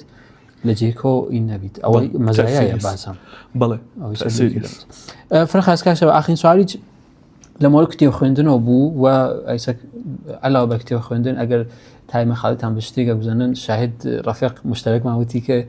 موسیقی بەمانیشە حەزەکەن و کارەکەن ومانە ئێستا جواب کتێبەکە گەرەکم و بێژم چ کتێب گەلێگە خوێنن لەم شلوغیە شەبەکەی اجتماعیانە کە ئەکسەرەن دەیتای زێهنیمان لە شەبەکە اجتماعیەکان تێن ئیسا سەرێکی تویتر سەرێکی ئیسا ڕێدیت کەمێک فەرهەی ختەتر بێژین مەسەڵەن لە حەزە ئەلمی و لینکدین ئەم داستانە کەمێک کتێب خوێندن سەختەوە بووگەسەوە و من گەرەکم بێژم کاربردی چەس مەساڵێک وت ئەوە بووتم جواب سوالەکانم گرت دانێکی ئەوە بوو کە فەرمووتان لە مصاحبەکەی تەک شرکەتە هیندیەکە کە هەر بوو باعث ئەو شرکەتە ئینا بانکە ئینگلیسیە کتێبێک 1500 صفحەیتان هەڵە کردو کە لێنە ئامادە بوون بۆ ئەو مۆزوع کە تەسیر مستەقیمی دانیانەوە مثالێک تر ئەگەر لە زێن تابی بێژین بۆم لە مۆردێ هەم کتێبخانیشەوە ئەگەر مۆزوعی کەس و ئەگەر لەمەوە هابی و سەرگەرمیمانیشەوە ئەو موسیقی لە چه ئینێکە هەست لە زمینەی مطالعە و خۆ لە یەک ساڵا قەتعەن مطالعەگەلێ زمینەی کاری خۆمان هەستوە مطالعەگەلێ کە بۆ سەرگەرمی یا قەویترکردنەوەی بیرکردنەوە ئەوەی چه هەست گەرەکەمێ ساڵ گوزەشتە بێژم لە ساڵ گوزەشتە 3-4 دانە کتێبێ تەخەسوسیە بەرنامەنویسیم خوێندگە غێرە بەرنامەنویسی تانیم 4 دانە کتێب خوێنم بە مەشغەڵەی مناڵداریەوە بە مەشغەڵەی مناڵداریەوە کە دانێکی لە مۆردێ نەسڵێ سێ پزیشکی بوو کە نەسڵە سێ پزیشکی چێژیت خب نەسڵە فعلیە پزیشکی ئەوەسە کە تۆ نەخۆشەکەفی ئەچی بە دکتر دەوات پێات بۆ خۆشەویتەوە ئیسە نەسڵ سێتێت لە مۆڕێ نەخۆشینگەلێ ڕایەجە و لە 4 نەخۆشینە ڕایەجە دنیا کە باعث مەرگ و میرەوێت تێ لە مۆردەوە قساکە ئێجێ چەپ بکەین کە نەگەینەوە نوقتە بەرخەلافە پزیشکیت و کە تۆ ئەگەیتە ئەو نوقتە و بعدەچی بۆ دەرمان ئیسە تێت لە مۆردەوە ئەو دانێ لە کتێوگەلێ بوو کە خوێندم دانێتر ڕۆمانی سەحرە سەلاحەدین دمیرتاش بوو کە ئەوی دانێ لە ڕەهبەرگەلێ گەورەی کوردە فۆق العادە بوو ئەوە کەژم ئینسان فکر کاتەوە کە یەک دانە ئینسان نیازگەل جۆر باجۆریەس خۆ دانێ ڕەهبەرە سیاسی ئەکەفێتە زیندان ئەو ڕەهبەرە سیاسی لە کناکارەکانیە چه مەهارەتێکی لە خۆیان ئیجاد کردە کە تەنە ڕۆمانێک ئاوا بنووسێ واقعاً ئینسان لەزەتەوە و بعدیش هەڵاگەڕێتەژی من بۆ چەوانی خاص یعنی ئەگەر ئەو کارگەلتە نەکردێژی من بۆ چەوانی چۆن ئەو ئینسانە لە زینداناتانە کارێک ئاوا بکە فرە ئەو کتێوە چەسبیە فرە لەکەی سەلاحەدین ڕۆمانی سەلاحەدین دمیرتاش کە لە ئێرانە بە ناوێترەوە تەرجمە بوو گەناوەکەم لەبیری نەماواقعەتی تو کوردیەکەت خوێن من کوردیەکەم سندوو چەند ساڵ ئەچوان بۆ نمایشگایەک لە تارانە هەر بەبوونی و کتێوە چوو هەر من گەیمێنەوت یان 1 ساعت قبلتر دانێت لە مەقاماتی ئێران هاتکە لە کنا وەختی ئەو هاتکە لە دوایەوە هاتکن کتێوەکان یانجەمەوە کرد ئەو کتێویان دانێت لە کتێوگەلە بوو کە جەمیان کردووە وەڵێ خۆ بەڕەوابەت دانیم کتێوە کوردیەکەی بسێنە وەلی کوردیەکەی فرست سەنگین بوو تەرجمەیکە چۆن بە تورکی نووسیاگە لە ئەسڵا خۆ سەلاحەدین بە تورکی نووسیاگە گەڕان و یانە سۆرانی بعد من سۆرانیەکەی واقعەتی تانیم یەکدان داستانی خۆنەوە سەنگین بووە حاڵیم نەوە کە چەس وەلی خۆ پارت لەم چەند ساڵە تەرجمەگەلێک هاتووە دەرخۆندم وەلی چەند مانگ لەمەوە بەر چاوم پێکەفت سندم خوێندم و فرەیەکی چیم لێ سند فرەی لەو کتێومە سنگە هەر ئینسانێکە خۆشم بێت داین لە کتێویە پێیانە ئامە بخوێنە ئێمەش دانینمان بکەفێت حالە تارانە تەشریف بێری بۆ تاران بەسەرچە بعد ئەوە دانێکی بوو دانێتریی دانێتر ئەو ڕۆمانە سەحرە بوو دانێتریشم خوێندەوە لە مدەتا ئۆلیڤەر بریکمەن فکرکەم نویسەندەی کتێوێ 4000 هەفتە کە تێت ئێژێمە لە 4000 هەر ئینسانی متەوەسط 4000 هەفتە زندگیەکە لەم 4000 هەفتە چه ئەولەویەت کە لێ دابنێ جۆرێتر خەریکە تماشای زندگیەکە فرە کتێوەکە جەزا بوو کتێوی تری بوو ئیمساڵ من خوێندم فارسیەکەی ئەمە بوو کە تەعاملاتی بەرای ئینسانی فانی ئەمە ئاخرین کتێوی بوو کە ئیمساڵ خوێندم کولەن دانێ لە سەرگەرمیگەل فرە خۆشمە شتێکەتانە زێهنم ئازاد کات وە متەمەرکز بێ کتێب خوێندنە ئەمە لە مۆردە چتە موسیقیش چەند ساڵێک کیبۆردێکم سندوو هەروە بە ئازمون و خەتا دانیشتمە پایەوە و نکتەی مهمەوەسەکە بۆ منێ بەرنامەنویس سەبکە فێربوونم جۆرێکەکە فرە سەریع ئیتفاقەکە فێ چۆن ڤیدیۆی تماشاکەم کتێبەکە خوێنم حاڵی مەوێ وەلی فێربوون چیتکە لێتر فرە سەختە فرە خۆ ئۆچە بۆ کە زێنمان عادەتی کردگەسە ئەو سەبک فێربوونە موسیقی دانێت لە چیتکەلێک بوو کە فرە لە ناوی عەزیەت بووم کە تا بتوانم تیکێک فرە سادە بەم لێ خاص باوەڕکە بازێ وەختکەل شاید سەب بار شتێک یەک دقیقەیم تکرارە کردو کە بتوانم فێر بم و لە وەسەتیە عەزیەتەوە دایانتر لە چیتگەلێکە حەزم کرد کە سەبکە فێربوونمی پێ ئەوەسکە موسیقی بوو و تا یەک ساڵ لەمەوبەر خەریکی بووم وەلێ مناڵ هاتی تر ئیجازەی نەداواقعان بە مەشغەڵەی کار و سری مەشغەڵەگەلتر فعلەنەوە ئستاپ بوو گەوەلێت ئەوی چم بوو و باخەکەشی سەفەرە هاتنەوەی کورسانە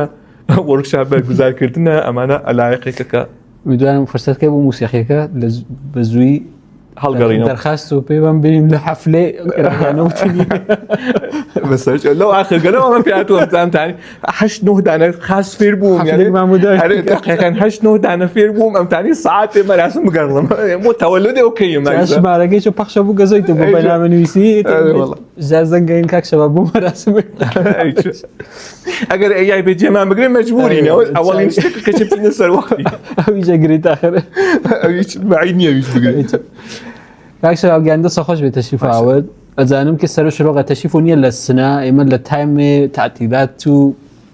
سەردان بە خانوادە مزاحمە بووین ئەم وەختە دانیا بۆی مەفر ئەرزشمەندە سلامت خۆم هەم هاوکارەکان تەشەکر لێکین امیدوارم نمونەت زۆرتر بێ من معمولا نەماخرۆ نقاتی بەرجەستەی گفتوگوکە مرورێکەکەمە وەلی گشتی بەرجەستە بوو لە دیدبوونەوە هیچ مرورێک ناتوانم کەمەوە زوانتان هەر واوتم فرە شیرینە و تەجروبیاتتان ئەڵبەتە فرە بە ئەرزش میدوارم نمونەتان زۆر بێت و تەشەکر سپاس مەمنون لە ئێوە مەمنونتان باشە